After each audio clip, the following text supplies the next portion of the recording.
Le grand direct des médias.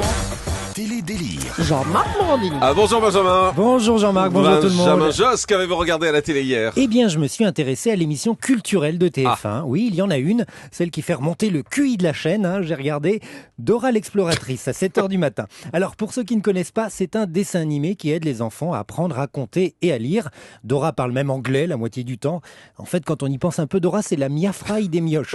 Et l'entendre pas mélanger le français et l'anglais à tout bout de champ, moi je peux vous dire que c'est assez énervant. Ce bébé est mon frère, my brother. Il pleure beaucoup, little bastard. Mais je l'aime énormément, motherfucker. Et alors, dans chaque épisode, Dora doit se rendre à un endroit. Et pour ça, on lui donne une carte, un map. Mais pourtant, elle passe son temps à demander son chemin. Une vraie femme, quoi. Tiens, d'ailleurs, joyeuse journée de la femme. Bref, je récapitule. Dora l'exploratrice est une petite fille qui était encore il y a peu au biberon, accompagnée d'un autre personnage, Babouche, un macaque, qui fait le clown. Attendez. Une petite brune tout juste sevrée au lait et un pitre, ça ne vous fait penser à rien, ça? Une brune sevrée au lait et un pitre, Et un non, pitre. je vois pas. Valérie Bègue et Benjamin Castaldi dans La Roue de la Salaud. Fortune. C'est Salaud. le même duo, finalement.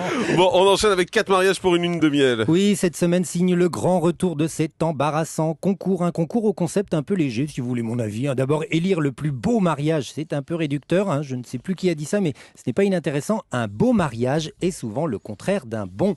Je tiens donc à mettre en garde les gagnants de ce jeu sur TF1. Ils ont plus de chances d'être malheureux ou de divorcer que les perdants. Ça remet les choses en place.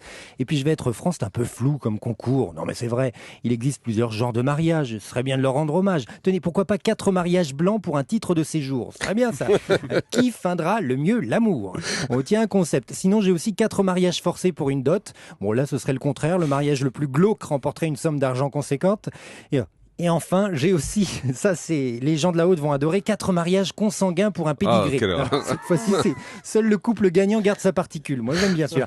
Si quelqu'un de TF1 est intéressé par l'un des concepts, exceptionnellement, c'est cadeau. Allez, Voilà. on termine avec NT1. Ah oui, à minuit 5, il y a eu Minimis qui sera la plus belle. Dans cette émission, on découvre le quotidien de plusieurs fillettes transformées en bêtes de foire. Et je dois avouer que ce programme a provoqué chez moi un mélange d'indignation et de fascination. Comme la bouche d'Emmanuel Béard. Pareil, indignation, fascination. Non mais, il fallait voir jusqu'où ces mamans yankees sont prêtes à aller pour faire gagner leur fille. Il y en a une qui fait épiler les sourcils de sa progéniture de 6 ans. Je vous le jure. Et c'est pas tout. C'est débile.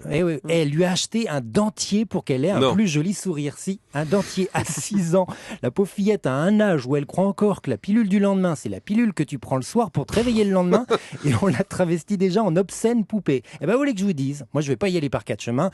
Vivement dimanche, 14h20 sur NT1, il diffuse d'autres épisodes. Allez, à la semaine prochaine. Merci beaucoup Benjamin Josse.